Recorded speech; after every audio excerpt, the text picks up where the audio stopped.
জি ওয়ালাইকুম সালাম। শুনতে পাচ্ছেন কিনা একটু জানাবেন, যে শোনা যাচ্ছে কিনা আমাকে।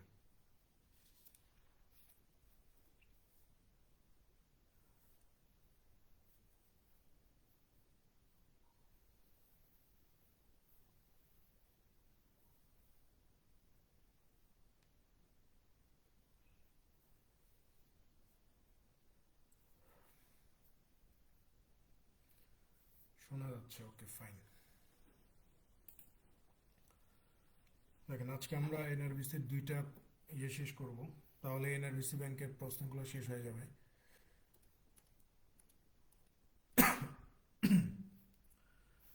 দেখেন, 1 নম্বর প্রশ্ন দেখেন, এখানে বলা হচ্ছে যে for some integer N the odd integer is represented in the form of. বলতেছে যে এন একটা পূর্ণ সংখ্যা হলে নিচের কোনটা পূর্ণ বিজোড় সংখ্যা হবে। এন যদি একটা পূর্ণ সংখ্যা হয়, যে কোনো পূর্ণ সংখ্যা হতে পারে, তাহলে নিচের এই অপশনগুলোর মধ্যে কোনটা বিজোড় সংখ্যা হবে, এটা আমাদের বের করতে হবে। তার মানে এন এর মানটা আমার চাইলে একও হইতে পারে, আবার চাইলে এন এর মান দুইও হইতে পারে। অর্থাৎ এন এর মানটা অডও হইতে পারে, আবার এন এর মানটা ইভেনও হইতে পারে। সো আমরা দুইটা ধরে পরীক্ষা করে দেখব যে কোনটা থেকে আমরা অড ইন্টিজার পাই। ঠিক আছে। সো এন এর মানটাকে যদি আমরা এক ধরি, তাহলে 1 নাম্বার উত্তর হয় যে এন এর মান এক হইলে এক হয়। কিন্তু যদি আমি এন এর ভ্যালুটাকে ইভেন ধরি, তাহলে তো এই অর্থাৎ অপশন এ, এটা জোড় হয়ে যাচ্ছে। তার মানে একটা প্রশ্ন তো দুইটা উত্তর হইতে পারে না। সো অপশন একে আমরা চাইলে বাদ দিতে পারি। ঠিক আছে। অপশন বিতে যদি আসেন, এন এর মানকে যদি এক ধরেন, তাহলে এক আর একে কত হয়ে যায়, দুই হয়ে যায়। কিন্তু এন এর মান যদি দুই হয়, তাহলে দুই আর একে তিন হয়ে যায়। তার মানে একবার অড হচ্ছে আর একবার ইভেন হচ্ছে। সো এটাও আমরা উত্তর হিসেবে নিতে পারতেছি না। এরপরে দেখেন 2n+1, অর্থাৎ এন এর মানটাকে যদি আমরা এক ধরি, তাহলে উত্তর আসতেছে কত, 3। এন এর মানটাকে যদি আমরা দুই ধরি, তাহলে উত্তর আসতেছে কত, 5। অর্থাৎ এন এর মান আপনি অড ধরেন অথবা ইভেন ধরেন, উভয় ক্ষেত্রেই আপনার উত্তর কত আসতেছে, অড আসতেছে। তার মানে এটাই উত্তর হবে। এটাই উত্তর হবে, যেহেতু প্রশ্নের শর্ত স্যাটিসফাই করছে, তার মানে এটাই উত্তর। আমরা চাইলে অপশন ডিও পরীক্ষা করে দেখতে পারি যে এন এর মান এক হলে এখানে জোর আসতেছে, আবার এন এর মান যদি, সরি, এন এর মান বিজোড় হলেও জোর আসতেছে। এন এর মান যদি জোর হয়, তারপরে এখানে জোর আসতেছে। সো এটা উত্তর হবে না, কারণ আমাকে আলটিমেটলি বের করতে হবে যে অড থেকে পাবো, বিজোড়টা থেকে পাওয়া যাবে। সো একমাত্র অপশন সি থেকে বিজোড় পাওয়া সম্ভব।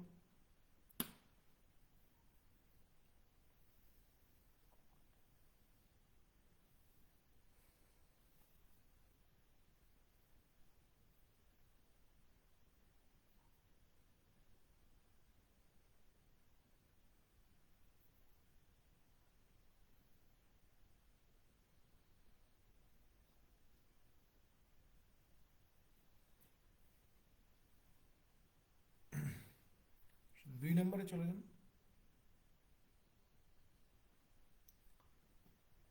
দেখেন, এখানে বলা হচ্ছে যে the largest number that divides 70 and 125, which leaves the remainder 5 and 8। বলতেছে যে অপশনে প্রদত্ত কোন বড় সংখ্যা দিয়ে 70 এবং 125কে ভাগ করলে 5 এবং 8 ভাগশেষ থাকবে, 5 আর 8 ভাগশেষ থাকবে। সো 65 দিয়ে যদি আমরা 70কে ভাগ দেই, তাহলে 5 ভাগশেষ থাকে। কিন্তু 65 দিয়ে যখন আমরা 125কে ভাগ দেব, তখন 8 ভাগশেষ থাকার কোনো প্রশ্নই আসে না। সো অপশন এ বাদ। আপনি যদি 15 দিয়ে ক্যালকুলেশন করেন, তাহলে 15 দিয়ে 70কে ভাগ করলে ভাগশেষ থাকবে কত, 10। ভাগশেষ কখনোই 5 থাকে না। সো অপশন বি বাদ। অপশন সি, 13 দিয়ে যদি আপনি 70কে ভাগ করেন, তাহলে ভাগশেষ 5 থাকবে। আবার সেম ভাবে,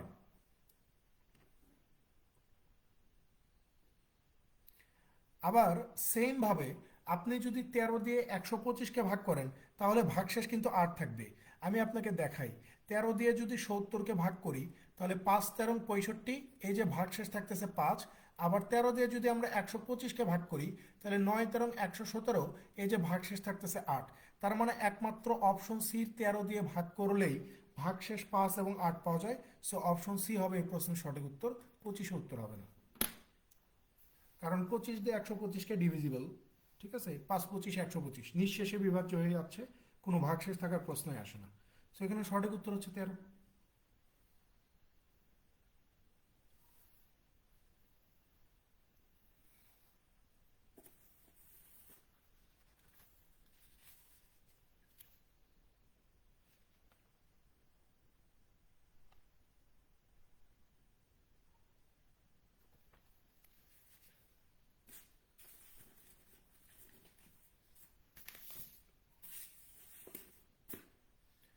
পরেরটাতে চলে যান, 3 নম্বর। দেখেন এখানে কি বলা হচ্ছে যে the median of the data 13, 15, 16, 17, 19 and 20। বলতেছে যে এই যে কয়েকটা সংখ্যা দেওয়া আছে 1, 2, 3, 4, 5, 6, এই 6টা সংখ্যার মধ্যক নির্ণয় করতে বলতেছে বা মিডিয়ান নির্ণয় করতে বলতেছে।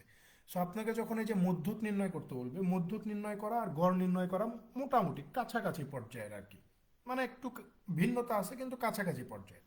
আমরা কি করব, এখানে 6টা সংখ্যা আছে, এই 6টা সংখ্যার মধ্যে মাঝখানের 2টা সংখ্যা নিয়ে শুধু কাজ করব। দেখেন এই পাশে 2টা সংখ্যা, এই পাশে 2টা সংখ্যা, তাহলে মাঝখানের এই যে 2টা সংখ্যা থাকলো না, 16 আর 17 থাকলো। তার মানে এই যে 6টা সংখ্যা, এই 6টা সংখ্যার মিডিয়ান বা মধ্যক এই 16 এবং 17-র মাঝখানের কোনো কিছু, 16 এবং 17-র মাঝখানের কোনো কিছু। তো 16 এবং 17-র মাঝের কোনো কিছু বের করার জন্য কি করতে হবে, এই 16 আর 17-কে যোগ করে জাস্ট 2 দিয়ে ভাগ করে দিতে হবে। তো 16, 17-র যোগফল কত হয়ে যাবে, 33 হয়ে যাবে। 33-কে জাস্ট 2 দিয়ে ভাগ করে দিলে উত্তর পাবেন। এখানে উত্তর দেওয়াই আছে অপশন সি, যে 33/2 হচ্ছে এই সংখ্যাগুলোর মিডিয়ান বা মধ্যক।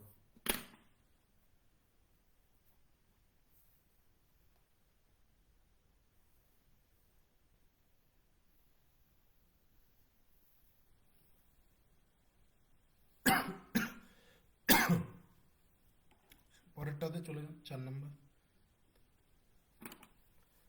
দেখেন 4-এ কি বলা হচ্ছে যে if the average of a+3, a+6, a+9, a+12 is 10, then a is equal to what.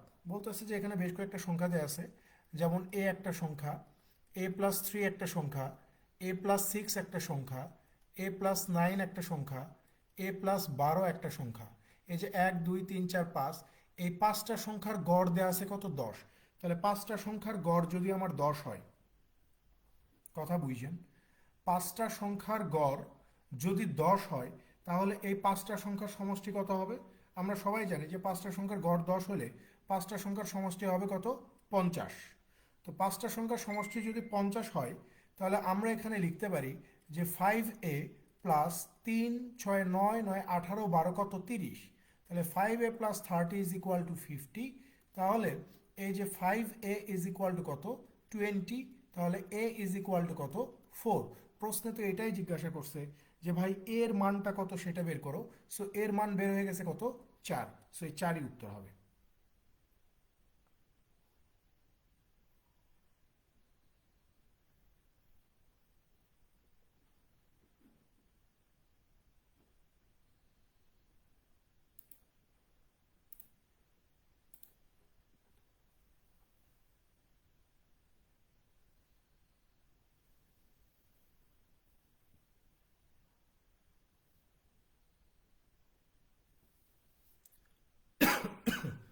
পরেরটাতে চলে যান।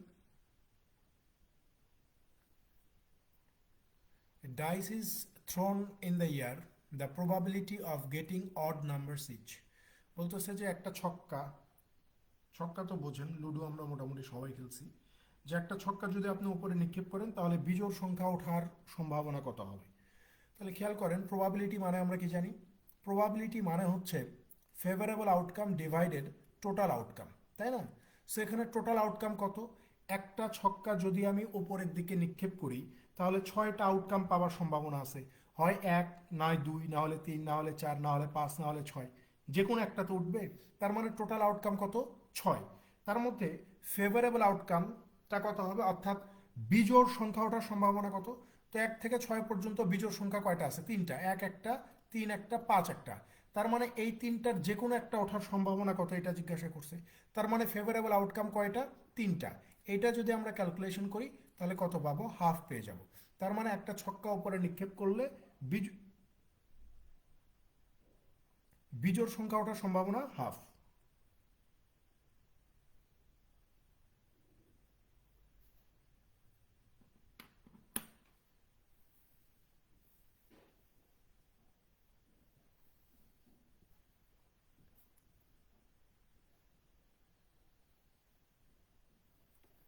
পরেরটাতে চলে যান, 6 নম্বর। A, B, and C can complete a piece of work in 14, 6, and 12 days respectively. Working together, they will complete the work in। বলতেছে যে ABC তিনজন মিলে যদি একটা কাজ 14 দিন, 6 দিন এবং 12 দিনে করতে পারে, তাহলে তারা একসঙ্গে এই কাজটা কত দিনে করতে পারবে? সো এখানে খেয়াল করেন, এ একটা কাজ করতে পারবে 14 দিনে, বি একটা কাজ করতে পারবে 6 দিনে, সি ওই কাজটা করতে পারবে কয় দিনে? 12 দিনে। তাহলে টোটাল ইউনিট অফ ওয়ার্ক কত হবে? আপনি বলবেন যে 6, 12, 14 লসাগু। সো 6, 12, 14 লসাগু কত? 84, তাই না? 84। তাহলে এর ইফিসিয়েন্সি কত? 14 দিনে 84 ইউনিট কাজ করতে পারে, তার মানে একদিনে করবে কত? 6। বি 6 দিনে 84 ইউনিট কাজ করতে পারে, তার মানে একদিনে করবে কত? 14। সি 12 দিনে 84 ইউনিট কাজ করতে পারে, তার মানে একদিনে করবে কত? 7। তাহলে এই যে পুরো কাজটা, অর্থাৎ এই 84 ইউনিট কাজটা যদি তিনজন মিলে একসঙ্গে করে তাহলে কতদিন সময় লাগবে? তাহলে এই যে দেখেন, তিনজন মিলে একসঙ্গে কত করতে পারে? 6, 14, 20, 20 আর সাথে 27। তাহলে 84/27, এটাকে ছোট করলে 3, 28, 84, 3 × 27, এই যে 28/9 দিন সময় লাগবে। যে পুরো কাজটা শেষ করতে 28/9 দিন সময় লাগবে তিনজনের।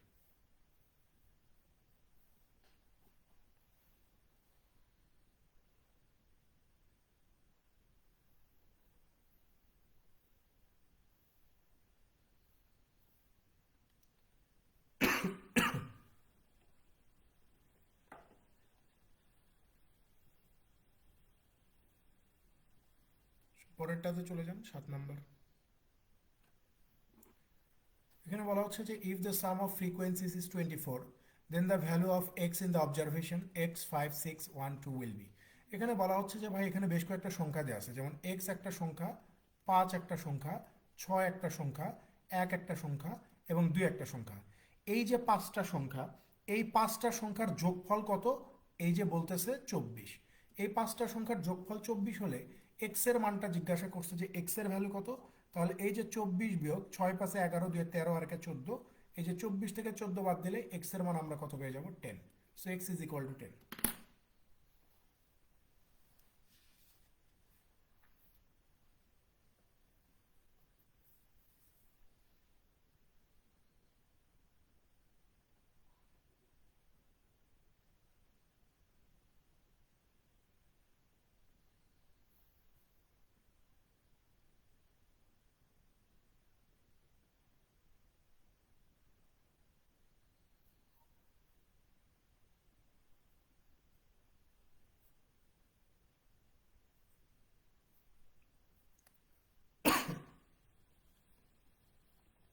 পরেরটাতে চলে যান।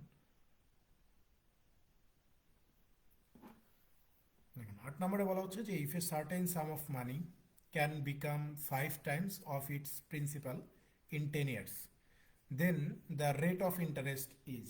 বলা হচ্ছে যে কোনো একটা আসল 10 বছরে সুদে আসলে 5 গুণ হলে সুদের হারটা কত, এটা বের করতে বলছে। তো বলতেছে যে আহ, সুদে আসলটা 5 গুণ হয়ে যাবে আসলের চেয়ে। সো আমরা যদি বলি যে প্রিন্সিপালটা হচ্ছে আমার 100, প্রিন্সিপালটাকে আমি 100 ধরলাম, তাহলে এই যে অ্যামাউন্টটা কত হবে? আসলের 5 গুণ। সো 100 5 গুণ কত? এই যে 500। তাহলে আমার ইন্টারেস্ট কত হবে? আপনি বলবেন যে অ্যামাউন্ট থেকে প্রিন্সিপাল বাদ দিলে ইন্টারেস্ট পাওয়া যায়, তার মানে আমরা যদি এখানে 500 থেকে যদি আমরা 100কে বিয়োগ করে দেই তাহলে আমরা ইন্টারেস্ট পেয়ে যাব কত? 400। প্রশ্নে জিজ্ঞাসা করছে যে রেট পার্সেন্ট কত। অনেকবার করে আসছে এই ম্যাথগুলা, যে রেট পার্সেন্ট বের করার সময় কি করতে হবে? 100 গুণন মোট সুদ, তার মানে মোট সুদ হচ্ছে 400, আসল কত? 100। ঠিক আছে, সময় কত? এই যে 10 বছর। 100 100 কেটে দেন, 0 0 কেটে দেন, তাহলে রেট পার্সেন্ট কত? এই যে 40%। কোথায় উত্তর আছে? সিতে। যে সুদের হার হচ্ছে 40%।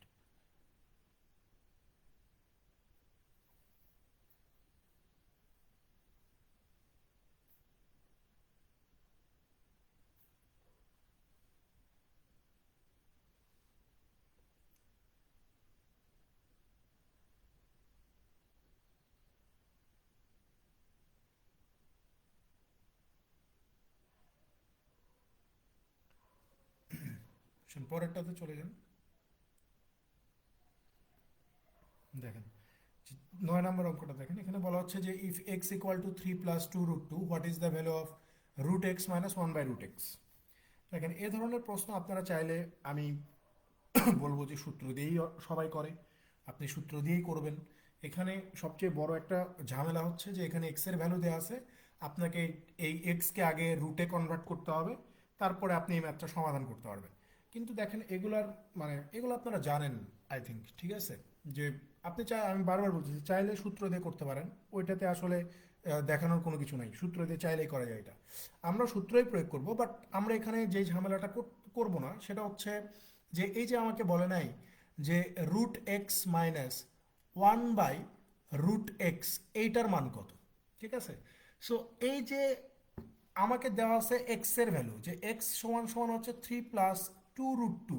সো এই এক্স থেকে আমাকে এই এক্সকে আবার √x-এ পরিণত করতে হবে, তারপরে না আমি এখানে মান বসাইতে পারবো, তারপরে আমি এখানে মান বসাতে পারবো।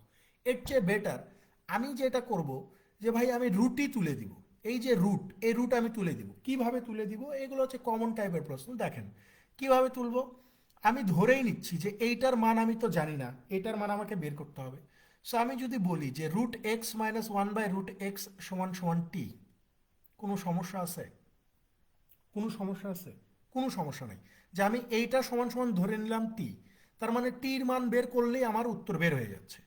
এখন আমার এখানে সবচেয়ে বড় বাধা কি? রুট। রুট তুলে দিব। রুট তুলে দেওয়ার জন্য কি করতে পারি? আপনি বলবেন যে ভাই রুট যেহেতু ঝামেলা করতেছে, তো এই যে √x - 1/√x এই পাশটাকে আপনি বর্গ করে দেন। সো এই পাশটাকে যদি আমি বর্গ করি, তাহলে টিকেও আমাকে বর্গ করতে হবে। আমি বললাম যে হ্যাঁ করেন। তাহলে এখন যদি আপনি এই ব্র্যাকেটের মধ্যের অংশটা খেয়াল করেন, এইটা a - b হোল স্কোয়ারের মান হয়ে গেছে না? মানে a - b হোল স্কোয়ারের সূত্র প্রয়োগ করতে পারবো না এখানে। তাহলে a - b হোল স্কোয়ার সমান সমান কি জানি? Square plus b square minus 2ab, জানি না? জানি।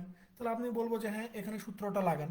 তাহলে এই যে এখানে a মানে হচ্ছে √x, তাহলে এই যে স্কোয়ার প্লাস b মানে হচ্ছে 1/√x, এই যে বি স্কোয়ার মাইনাস 2 × a এই যে বি করে দিলাম, সমান সমান কত? এই যে টি স্কোয়ার। এখন খেয়াল করেন, এখান থেকে যদি আমি এখন রুট তো এমনি উঠে যাবে, তাহলে এক্স প্লাস 1/x মাইনাস কত হয়ে যাবে? 2 হয়ে যাবে, কারণ √x কেটে যাবে, সমান সমান কত? টি স্কোয়ার। এখন আপনি বলবেন যে ভাইয়া এক্স এর মান তো আমার জানাই আছে, প্রশ্নে তো দিয়েই রাখছে যে এক্স এর মান হচ্ছে 3 + 2√2 প্লাস, এখন আসেন 1/x এর মান কত? খুব মনোযোগ দিয়ে শোনেন, যে এক্স এর মান আপনাকে যদি দেয়া থাকে, আপনাকে অনেক সময় বলবে যে 1/x মানে x + 1/x এরকম ফরমেশন দেওয়া থাকবে, যে তখন 1/x এর মানটা কত হবে? কিছুই করা লাগবে না, যোজন বিয়োজন কিচ্ছু করা লাগবে না। জাস্ট সিম্পল একটা কথা মাথায় রাখবেন, যদি আপনাকে এক্স এর ভ্যালু দেওয়া থাকে যে 3 + 2√2, আপনার যদি এইটার রেসিপ্রোকালের মান দরকার হয়, অর্থাৎ 1/x এর মান দরকার হয়, আপনি জাস্ট এইটাই লিখবেন। শুধু এখানে যে প্লাসটা আছে, এই প্লাসটা মাইনাস হয়ে যাবে, তাছাড়া বাদ বাকি সব ঠিক থাকবে। এখন আপনি বলতে পারেন যে ভাই যদি এখানে মাইনাস থাকতো তাহলে এখানে প্লাস হতো। কি বলছি মাথায় রাখেন, এক্স এর মান দেওয়া আছে, আমার এখানে 1/x এর মানও নিডেড। এখন আমি কি করব? যোজন বিয়োজনের ঝামেলায় না গিয়ে আমি কি করব? 3 + 2√2 সেম ওই কথাটাই লিখবো, এখানে যেই সাইনটা দেওয়া থাকবে তার বিপরীত সাইন হবে। প্লাস থাকলে মাইনাস, মাইনাস থাকলে প্লাস, যেহেতু এখানে প্লাস আছে তাই এখানে মাইনাস। তার মানে 1/x এর মান কত? এই যে 3 - 2√2 মাইনাস কত? 2 = টি স্কোয়ার। দেখেন 2√2 কেটে যাবে, তাহলে 3 × 3 = 6, 6 থেকে 2 বিয়োগ করলে 4, তাহলে 4 সমান সমান হচ্ছে টি স্কোয়ার। আমরা তো ধরেই নিছি যে √x - 1/√x এর মান হচ্ছে টি, তাহলে টি সমান সমান কত হবে? আপনি বলবেন যে √4, তাহলে এই যে টি = হোয়াট? 2। এই যে দেখেন 2, কোনো ধরনের ঝামেলা ছাড়াই সিম্পল একটা ক্যালকুলেশন আপনি উত্তর বের করে ফেলতে পারবেন।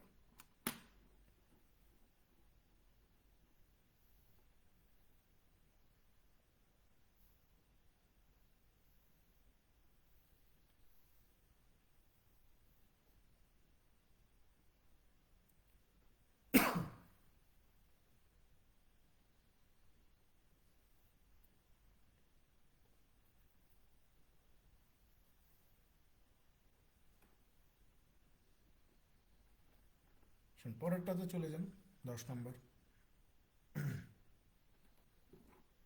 10-এ কি বলা হচ্ছে যে 5% more is gained by selling an article for টাকা 350, দেন সেলিং ইট ফর টাকা 340, the cost of the article is what. বলতেছে যে একটা জিনিস 340 টাকার পরিবর্তে যদি আমি 350 টাকায় বিক্রি করি, তাহলে আমার 5% বেশি মুনাফা হবে। তাহলে জিনিসটা ক্রয় মূল্য কত এটা জিজ্ঞাসা করছে। কথা বুঝছেন, 340-এর বদলে যদি 350-এ বিক্রি করে, তাহলে 5% বেশি লাভ হবে। তাহলে জিনিসটা সে কত টাকা দেখেন সেটা বের করতে হবে। সো আমরা ধরেই নিচ্ছি যে ভাই যে কোনো জিনিসের কস্ট প্রাইস অবশ্যই 100%। সো এখানে 340-এর জায়গায় যদি 350 দিয়ে বিক্রি করে তাহলে তার 10 টাকা বেশি মুনাফা হবে। এখানে যেটা 10 টাকা বেশি মুনাফা, প্রশ্নে সেটা বলতেছে যে 5% বেশি মুনাফা হবে। তাহলে আমি বলতেই পারি যে 5% সমান সমানই হচ্ছে 10। আমাকে জিজ্ঞাসা করছে 100%, তাহলে 100% সমান সমান কত হবে? 10 গুণন হচ্ছে 100, ডিভাইডেড হচ্ছে 5, 5 দুগুণ 10, 2 অ্যাকশন কত? এই যে 200 টাকা। অপশন সি উত্তর আছে।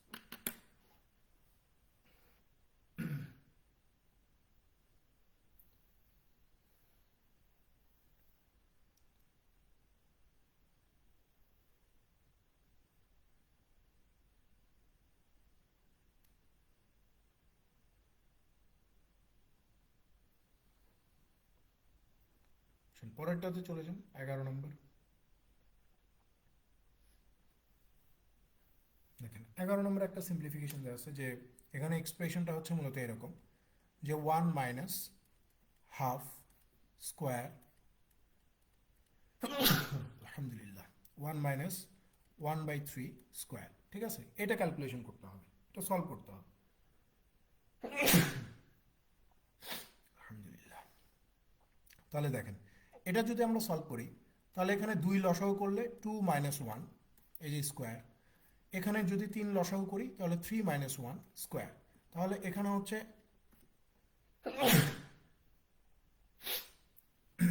হাফ স্কোয়ার ইন্টু এই যে 2/3 স্কোয়ার। তাহলে 1/4 ইন্টু এই যে 4/9, 4 কেটে গেল, থাকবে কত? 1/9। তার মানে এই যে এক্সপ্রেশনটা, এক্সপ্রেশনটার মান কত? 1/9।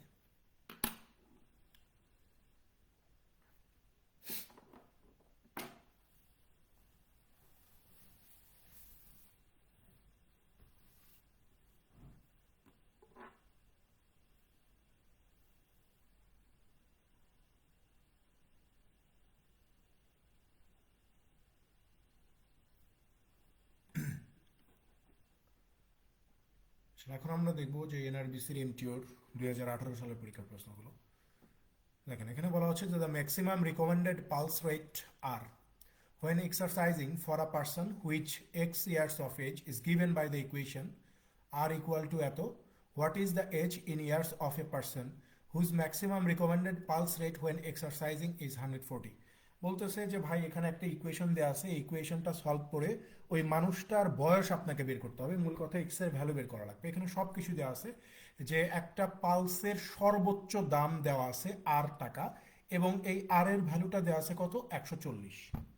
ঠিক আছে, আপনাকে পালসের সর্বোচ্চ দাম ওরা রিকমেন্ড করছে 8 টাকা, এবং এই আর এর ভ্যালুটা কত দেওয়া আছে? 140 দেওয়া আছে। এবং ওরা আপনাকে এখানে একটা ইকুয়েশন দিয়ে রাখছে যে আর ইকুয়াল টু 176 মাইনাস 0.8x। এই ইকুয়েশনটা সলভ করে আমাকে এক্স এর ভ্যালুটা ফাইন্ড করা লাগবে। সো এটা তো খুব সহজ একটা কাজ। আর এর ভ্যালু 140 মাইনাস 176 মাইনাস কত? 0.8x। তাহলে 0.8x-কে পার করে নিয়ে আসলাম। 176 থেকে 140 বাদ দিলে 36। তাহলে এক্স এর ভ্যালু কত? এই যে 36 ভাগ 0.8, তাহলে এক্স এর ভ্যালু কত হবে? 36 গুণন 10, নিচে কত? 8, দশমিক তুলে দিছি এই কারণে উপরে 10। 2 এখানে 5 বার, 2 এখানে 4 বার, 4 এখানে 9 বার। তাহলে এক্স এর ভ্যালু কত? 5 9 45। তার মানে ওই মানুষটার বয়স নির্ণয় করতে বলছে, যে ওই মানুষটার বয়স ছিল এক্স বছর, এক্স এর মান কত? 45।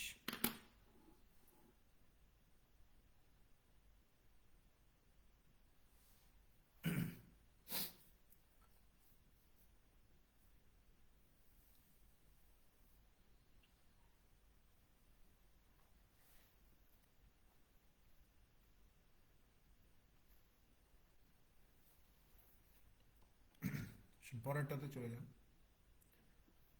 দেখেন 2 নম্বরে কি বলা হচ্ছে যে for what value of x between -4 and 4 inclusive is the value of x square minus 10x plus 16 the greatest.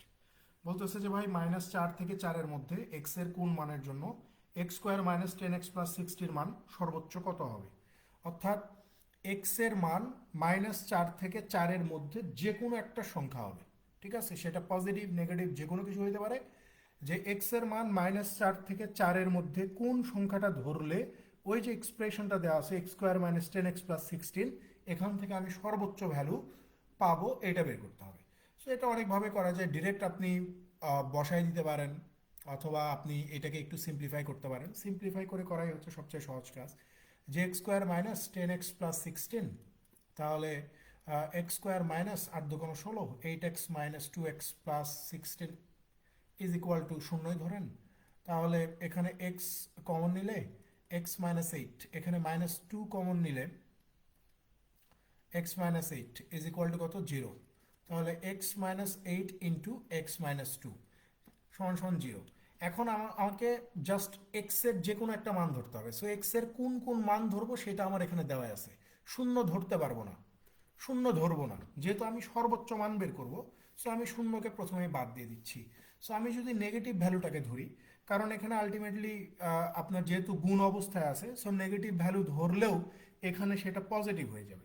So আমি যদি বলি যে ভাই প্রাথমিক অবস্থায় এক্স এর মান -4 ধরি, -4 ধরে এখানে মান বসাইলে -4 -8 -4 -2, -4 -8 মানে হচ্ছে -12 ইন্টু -6। এই যে নেগেটিভ আর নেগেটিভ গুণ করলে কত হয়ে যাবে? পজিটিভ হয়ে যাবে, 72। এখন আমি যদি -2 ধরি, তাহলে এটা এমনিতেই অনুমান করা যাচ্ছে যে ভাই -4 ধরে যদি আমি 72 পাই, তাহলে -2 ধরে তারও কম পাবো। -2 ধরলে এই এক্সপ্রেশনটার ভ্যালু অবশ্যই 72-এর চেয়ে কম পাবো। আবার আমি যদি শুধুমাত্র 2ও ধরি, তারপরেও আমি কি পাবো? কম পাবো। কারণ এখানে নেগেটিভ মান থাকা সত্ত্বেও যেহেতু এখানে সিচুয়েশনগুলো একদম গুণের সিচুয়েশন, তাই এটা আলটিমেটলি পজিটিভই হয়ে যাবে। তাই এখানে -4 ধরলেই একমাত্র এই এক্সপ্রেশনটার সর্বোচ্চ মান পাওয়া সম্ভব। সো -2 আমি ধরবই না, কারণ -2 ধরলে 72-এর চেয়ে কম পাবো, শূন্য ধরলে তো আরও কম পাবো। আবার যদি আমি 2 ধরি, 2 ধরলে আমি 72-এর চেয়ে সেম কম পেয়ে যাব, কম পেয়ে যাব। সো ডিও উত্তর হবে না, সিও হবে না, বিও হবে না, উত্তর হবে এ। যে এক্স এর মান যদি -4 হয়, তাহলে ওই এক্সপ্রেশনটা থেকে সর্বোচ্চ ভ্যালু পাওয়া সম্ভব।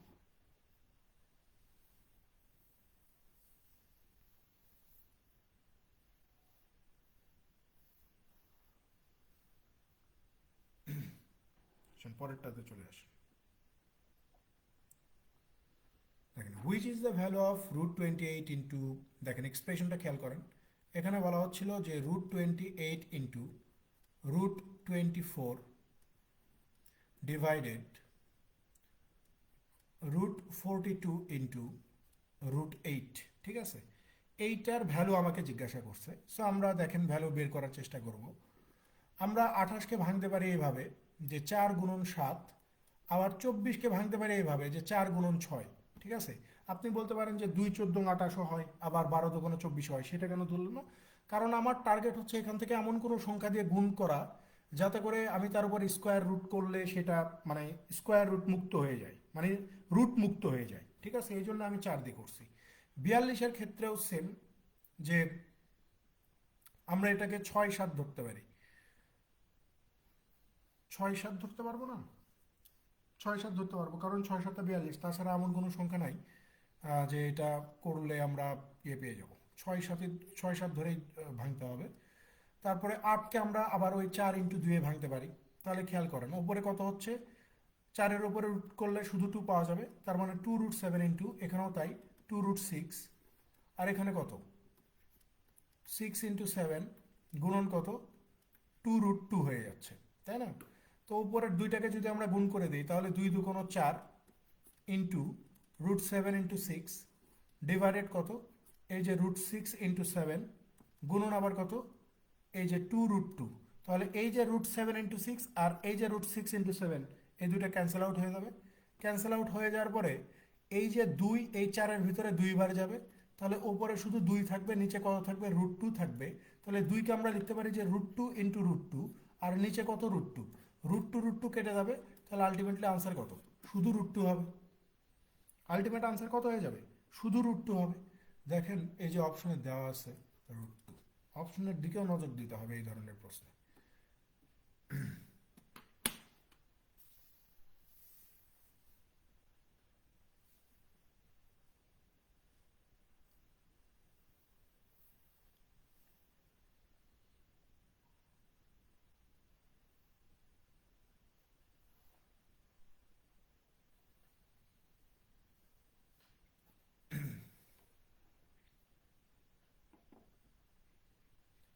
পরেরটাতে চলে যান। এটা রিপিট প্রশ্ন, এটা আর সলভ করাচ্ছি না, এটা সলভ করাইছে, এটার উত্তর হচ্ছে 4। রিপিট এটা, ঠিক আছে, এটা সলভ করাচ্ছি না। 5 নম্বরে চলে যান। দেখেন 5-এ কি বলা হচ্ছে যে the average age of group of 10 students is 15 years. When 5 new students joined the group, the average age rise by 1 year. The average age of the new student is what? বলতেছে যে 10 জন শিক্ষার্থীর গড় বয়স যদি 15 বছর হয় তাহলে টোটাল বয়স কত হবে? 150। এরপরে বলতেছে যে যদি 5 জন নতুন শিক্ষার্থী ভর্তি হয় তাহলে 10-এর সাথে আরো 5 জন আসলে 15 জন হয়ে যাবে এবং গড় বয়স 1 বছর বৃদ্ধি পাবে। আগে 15 ছিল, এখন 16 হয়ে যাবে। সো 15-16তে এখন টোটাল বয়স কত? 240। তাহলে নতুন যে 5 জন আসছে, এই 5 জনের বয়সের সমষ্টি কত হবে? আপনি বলবেন যে 240 মাইনাস 150 ইজ ইকুয়াল টু কত? 90। তাহলে এই যে 5 জন নতুন আসছে, এই 5 জন নতুন আসা শিক্ষার্থীর গড় বয়স কত হবে? এই যে 90 ভাগ হচ্ছে 5 ইজ ইকুয়াল টু 18। অপশন সিতে উত্তর আছে যে 5 জন নতুন আসা শিক্ষার্থীদের গড় বয়স হচ্ছে 18 বছর।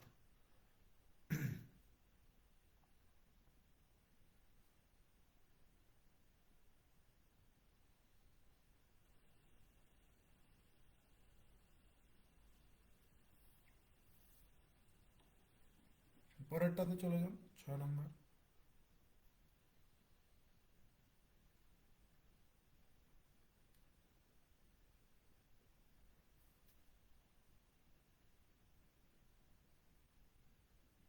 দেখেন এই ম্যাথগুলো, এই যে 6 নম্বর, এই টাইপের ম্যাথগুলো আমরা বিভিন্নভাবে করি।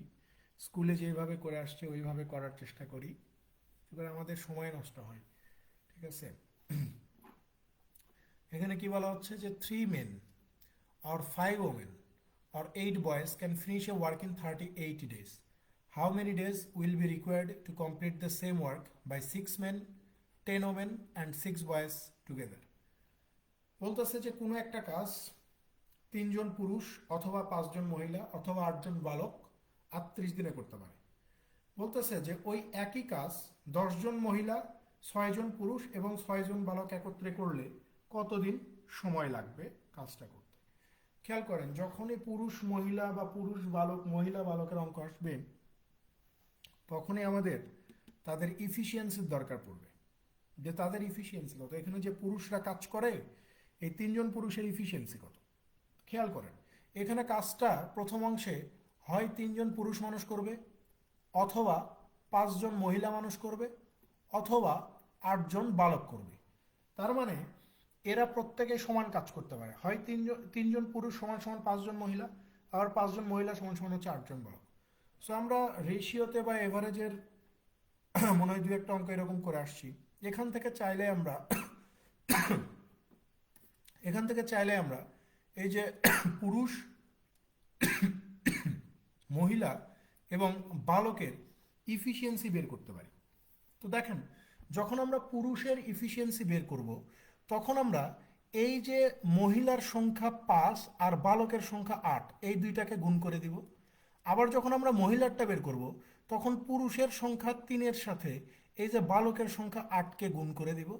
আবার যখন বালকেরটা বের করব, তখন পুরুষ এবং মহিলার সংখ্যা গুণ করব, যেমন 3 আর 5কে আমরা গুণ করে দিব। তাহলে 5 8 40, 3 8 24, 3 5 15। তাহলে এই যে ইফিসিয়েন্সি পেয়ে গেছি,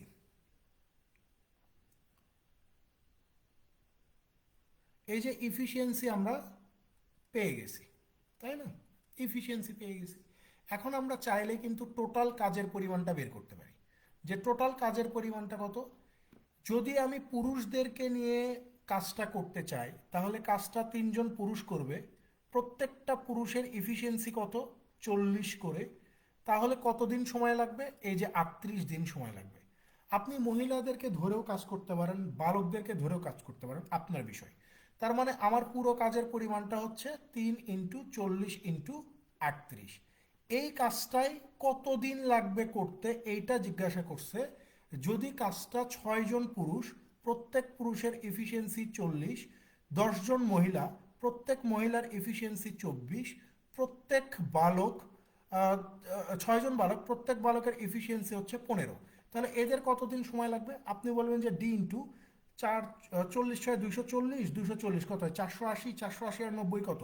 570, 570। আর এখানে কত? 3 × 120 গুণন হচ্ছে 38। 19 এখানে 2 বার যাবে, 19 এখানে 30 বার যাবে, 30 120-এর মধ্যে 4 বার যাবে। তাহলে ডির ভ্যালু কত বের হয়ে যাচ্ছে? 4 2 = 8 বের হয়ে যাচ্ছে। তার মানে 8 দিন সময় লাগবে যদি কাজটা 6 জন পুরুষ, 10 জন মহিলা এবং 6 জন বালক একত্রে করতে চায়। ঠিক আছে, 8 দিন।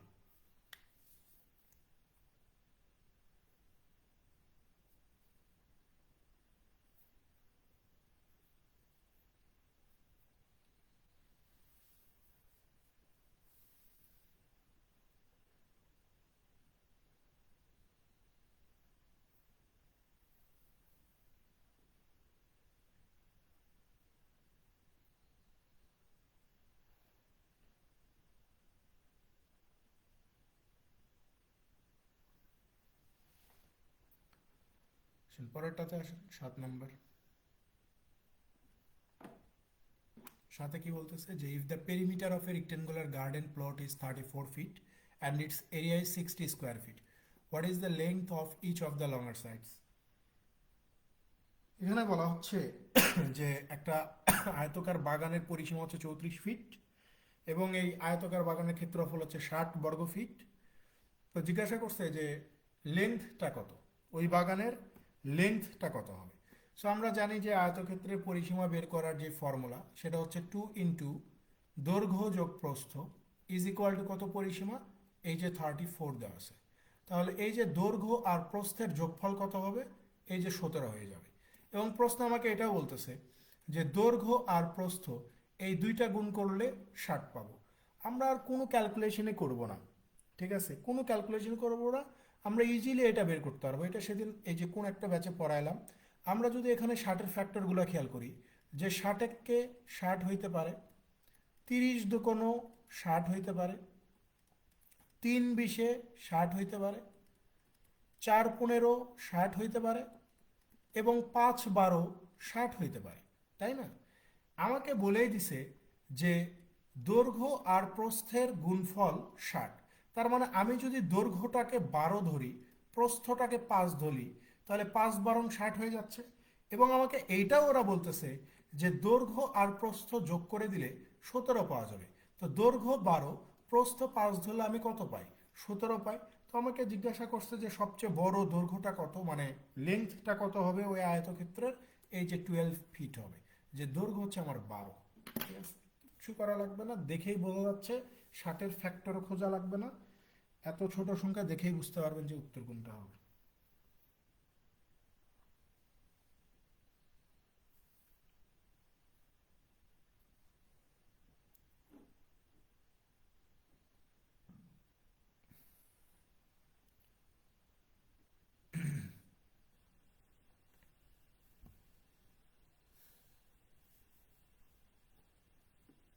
পরেরটা তো চলে যান।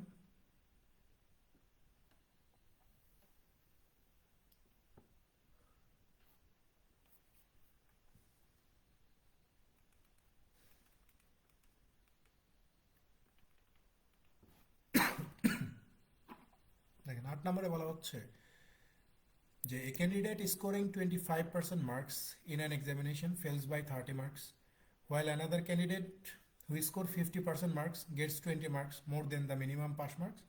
What is the minimum pass mark? বলতেছে যে একজন পরীক্ষার্থী একটা পরীক্ষায় 25% নম্বর পাইছে আর 30 নম্বরের জন্য ফেল করছে, আর অন্য একজন পরীক্ষার্থী 50% নম্বর পাইছে যেটা তার মিনিমাম পাস নাম্বারের চেয়েও 20 নম্বর বেশি। তো জিজ্ঞাসা করছে যে মিনিমাম পাস মার্ক কত। তাহলে খেয়াল করেন, মিনিমাম পাস মার্ক হচ্ছে এই যে 25% নম্বর পাইছে, যদি আর 30 নম্বর পাইতো তাহলে সে পাস করে যেত। এটাই হচ্ছে মিনিমাম পাস মার্কস। এইটার ভ্যালু আমাকে বের করতে হবে। সো আমি যদি এখানে ইকুয়েট করতে চাই, অর্থাৎ এই পাশেরটাকেও যদি মিনিমাম পাস মার্কস বের করতে চাই, তাহলে কি করতে হবে? এই যে একজন শিক্ষার্থী 50% নম্বর পাইছে, যেটা তার মিনিমাম পাস নম্বরের চেয়েও 20 বেশি, তাই আমি এখান থেকে 20-কে কী করে দিব? বিয়োগ করে দিব। 50 থেকে 25 বিয়োগ করে দিলে এই যে 25 পাওয়া যাবে। 30 আর 20 যোগ করলে কত হয়ে যাবে? 50 হবে। তো 25%-এর মান যদি আমার 50 হয়, জিজ্ঞাসা করছে মিনিমাম পাস মার্ক কত। সো মিনিমাম পাস মার্ক হচ্ছে এটা, মিনিমাম পাস মার্কস হচ্ছে এটা। তো 25%-এর ভ্যালু যদি 50 হয়, 50-এর সাথে 38 নম্বর পাইলে 80 নম্বর হইতো, আর সে পরীক্ষায় কি করে যাইতো? পাস করে যাইতো। সো বি উত্তর।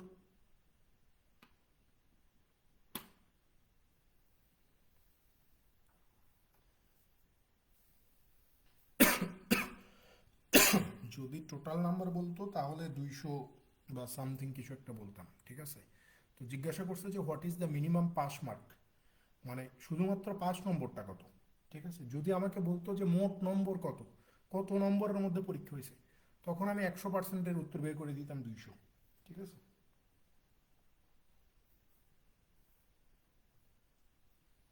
তো আপনি যদি বলেন বোঝেন না, এটা দুঃখজনক। দেখেন, আমি যদি এই পাশে যদি 10 কেজি লিখি, তাহলে সমান দিয়ে এই পাশে আমি কখনোই 20 কেজি লিখতে পারবো না। আমি যদি বাম পাশে 10 কেজি লিখি, তাহলে সমান দিয়ে এই পাশে 20 কেজি লিখতে পারবো না, কারণ এটা অসমান। আমি যদি এই পাশে 10 কেজি লিখি আর এখানে যদি সমান দেই, তাহলে এখানেও কি করতে হবে? 10 কেজি লিখতে হবে। তাহলে বিষয়টা হচ্ছে এরকম, যে আমি যদি সমানের ডান পাশে যদি মিনিমাম পাস মার্ক ধরি, মিনিমাম পাস মার্ক যদি আমি ধরি, তাহলে সমান দিয়ে আমাকে কি করতে হবে? এই যে মিনিমাম পাস মার্কই লিখতে হবে, মিনিমাম পাস মার্ক লিখতে হবে। সো এখানে মিনিমাম পাস মার্ক কত এটা বুঝতে হবে, যে কত মিনিমাম পাস মার্কস মানে হচ্ছে কত পাইলে পাস করতাম। তো এই যে বলতেছে যে একজন শিক্ষার্থী 25% নম্বর পাইছে আর 30 নম্বরের জন্য ফেল করছে। আগে ছোটবেলায় পরীক্ষায় ফেল করলে বাড়িতে মার বাঁচানোর জন্য কি করতাম? বলতাম না ফেল করছি, বলতাম এইরকম যে 30 পাইছি, যদি আর 3 পাইতাম তাহলে পাস করতাম। ডিরেক্ট কখনোই বলতাম না যে ফেল করছি, বলতাম যে 30 নম্বর পাইছি বা 28 নম্বর পাইছি, যদি আর 5টা নম্বর পাইতাম তাহলে আমি পরীক্ষায় পাশ করতাম, তারপরেও বলতাম না যে ফেল করছি, ঠিক আছে। সো এখানেও তাই বলতেছে 25% নম্বর পাইছে, যদি আর 30টা নম্বর পাইতো তাইলে পাশ করতো। তাহলে এই যে মিনিমাম পাস মার্কস এটা কত? এই যে 25%-এর সাথে আরও 30 যোগ করলে এটা মিনিমাম পাস মার্ক হয়ে যেত, এইটা মিনিমাম পাস মার্ক হয়ে যেত। এখন বলতেছে এইটা ধরেন আমার অবস্থা, আর আপনার অবস্থাটা কি? আপনার অবস্থা হচ্ছে মিনিমাম যত নম্বর পাইলে পাস হবে তার চেয়েও 20 নম্বর বেশি পাইছেন। মিনিমাম যত নম্বর পাইলে পাস করা যাবে তার চেয়েও আপনি 20 নম্বর বেশি পাইছেন। তো প্রশ্নে সেটাকেই বলতেছে যে একজন পরীক্ষার্থী পরীক্ষায় 50% নম্বর পাবে, যেইটা তার পাস নম্বরের চেয়েও 20 বেশি। একজন প্রার্থী পরীক্ষায় 50% নম্বর পাইছে, যেটা তার মিনিমাম পাস নম্বরের চেয়েও কত বেশি? 20 বেশি। তো আমি যদি বলি যে এ তো এমনিতেই বেশি পাইছে, মিনিমাম যে পাস নাম্বার সেখান থেকে এমনিতেই বেশি পাইছে। সো আমি যদি এখানে এই যে মিনিমাম পাস মার্ক আর মিনিমাম পাস মার্ক যদি আমি ইকুয়েট করতে চাই, তাহলে এই শিক্ষার্থীকে কি করতে হবে? এই যে 50% নম্বর, এখান থেকে আমাকে 20 বিয়োগ করতে হবে, কারণ মিনিমাম পাস নম্বরের চেয়ে যেহেতু 20 বেশি পাইছে, তাহলে 20 বিয়োগ করে দিলেই এইটা কি হয়ে যাবে? এই যে মিনিমাম পাস মার্ক হয়ে যাবে। তখন আমি বলতে পারি যে ভাই এই দুইটা কি হয়ে যাবে? সমান হবে। তার মানে এই যে 50% minus 20 is equal two 25% plus 30। 50 থেকে 25 বাদ দিলে 25%, 30 আর 20 যোগ করে দিলে 50। সো এই দুইটাই যেহেতু মিনিমাম পাস মার্কস, আপনি যে কোনো একটা পাশে মান বসায় দেন, তাইলে উত্তর বের হবে। কারণ প্রশ্নে জিজ্ঞাসা করছে যে মিনিমাম পাস মার্কস কত, তাহলে মিনিমাম পাস মার্কস কত? এই যে দেখেন 25% প্লাস 30, 25%-এর মান আপনি জানেন সেটা কত? 50। আর এই যে 30, 50 আর 30 যোগ করলে কত হয়? 80 হয়। আপনি যদি এখান থেকে বের করতে চান তাও বের করতে পারেন, যে 25%-এর মান যদি আমার 50 হয়, তাহলে 50%-এর মান কত? 100। 100 থেকে এই যে 20 বিয়োগ করে দিলেই এই যে 80 হচ্ছে আমার মিনিমাম পাস মার্কস, ঠিক আছে। যেই পাশেই ধরেন না কেন উত্তর বের হয়ে যাবে।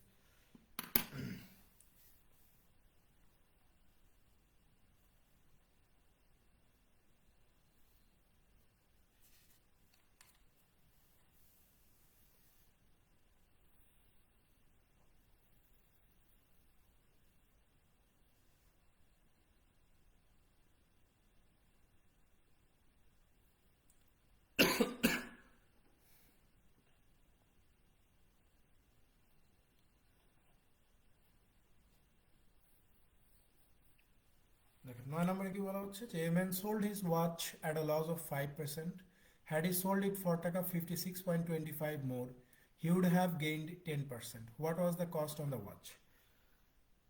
বলা হচ্ছে যে একজন মানুষ একটা ঘড়ি 5% ক্ষতিতে বিক্রি করবে। যদি সে জিনিসটা 56 টাকা 25 পয়সা বেশি দামে বিক্রি করতো তাহলে তার 10% লাভ হইতো। তাহলে ঘড়িটার ক্রয় মূল্য কত? কথা বুঝছেন? একটা ঘড়ি এমন টাকায় বিক্রি করে দিবে যাতে করে তার 5% ক্ষতি হয়। তো বলতেছে যে ঘড়িটা যদি 56 টাকা 25 পয়সা বেশি দামে বিক্রি করতে পারতো তাহলে 10% লাভ হইতো। তো জিজ্ঞাসা করছে যে ঘড়িটার ক্রয় মূল্য কত, এটা বের করেন। তাহলে আমি ধরেই নিচ্ছি যে ভাই ঘড়ির কস্ট প্রাইস আমি ধরে নিচ্ছি 100 টাকা, ঠিক আছে। সেলিং প্রাইস ওয়ান কত? বলতেছে যে প্রথমে বলতেছে যে এমন দামে বিক্রি করবো যাতে করে আমার 5% ক্ষতি হয়। তো 100-র উপরে 5 টাকা ক্ষতি হইলে বিক্রি করছে কত? 95। কস্ট প্রাইস তো আমার সেম 100ই। এখন বলতেছে যে ঘড়িটা যদি 56 টাকা 25 পয়সা বেশি দামে বিক্রি করতে পারি তাহলে 10% মুনাফা হবে। তাহলে এই যে আমার সেলিং প্রাইস টু কত হবে? 100 টাকার জিনিসে 10% লাভ করলে 110 টাকায় বিক্রি করব। তাহলে এখানে দেখেন তো প্রথম বিক্রয় মূল্যের চেয়ে দ্বিতীয় বিক্রয় মূল্য কত বেশি। অর্থাৎ আপনি 10% লাভ করতে চাইলে প্রথম বিক্রয় মূল্যের চেয়ে কত টাকা বেশি দামে ঘড়িটা বিক্রি করতেছেন। আপনি তখন বলবেন যে প্রথমে বিক্রি করছি 95 টাকা দিয়ে, এখন 10% বেশি লাভের আশায় 110 টাকা বিক্রি করতেছি। তাহলে এখানে কত টাকা বেশি বিক্রি করলেন? আপনি বলবেন যে ভাই 15 টাকা। এখানে যেটা 15 টাকা বেশি বিক্রি করে আপনার 10% মুনাফা হচ্ছে, প্রশ্নে বলতেছে যে এই যে 56 টাকা 25 পয়সায় বিক্রি করলে আমার 10% মুনাফা হবে। তাহলে জিজ্ঞাসা করছে কস্ট প্রাইস কত। সো কস্ট প্রাইস তো হচ্ছে 100। সো 100 ইজ ইকুয়াল টু কত? 56.25 ইন্টু হচ্ছে 100 ডিভাইডেড হচ্ছে 15। তাহলে উপরে হচ্ছে 5625 গুণন হচ্ছে 100, নিচে কত? 100 গুণন 15। এই যে দশমিক তুলে দিছি 100 100 কেটে যাবে, 15 এটার ভিতর কতবার যাবে? 3 15 100, 3 15 45, 112, 7 15 100, 5 75, 5 15 75। তাহলে কত হয়ে যাচ্ছে? এই যে 375 টাকা উত্তর হয়ে যাচ্ছে। যে ঘড়িটার ক্রয় মূল্য হচ্ছে 375 টাকা।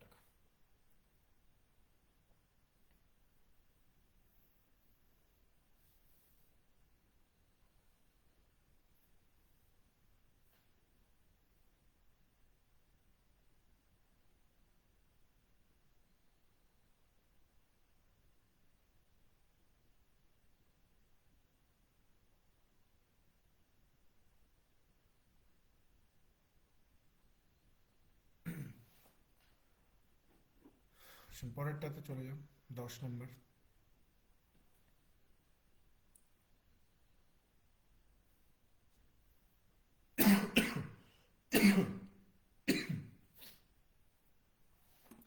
দেখেন 10-এ কি বলা হচ্ছে যে a dishonest trader mixes 2 kg of vegetable ghee costing taka 45 per kg with 3 কেজি of standard ghee costing টাকা 70 per kg.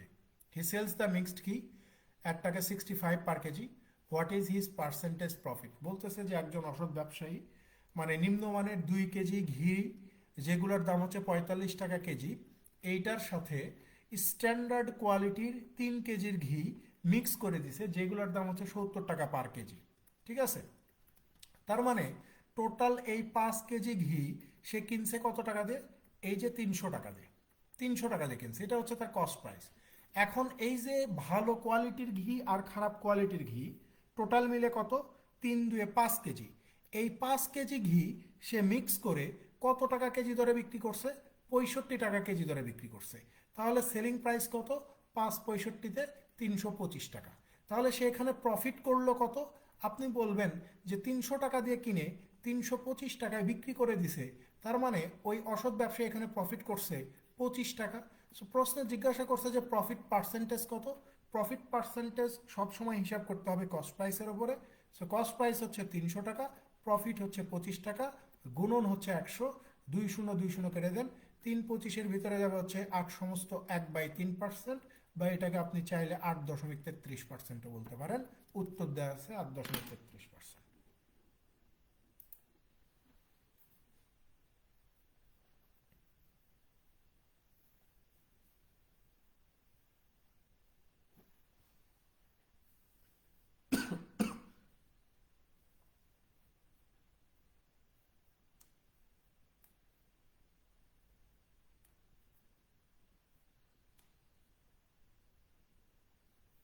এই হচ্ছে আমাদের আজকের পড়াশোনা। নেক্সট ক্লাস আগামীকালকে। তো দেখা হবে আগামীকালকে আবার। ভালো থাকবেন সবাই। আল্লাহ হাফেজ। আর ক্লাস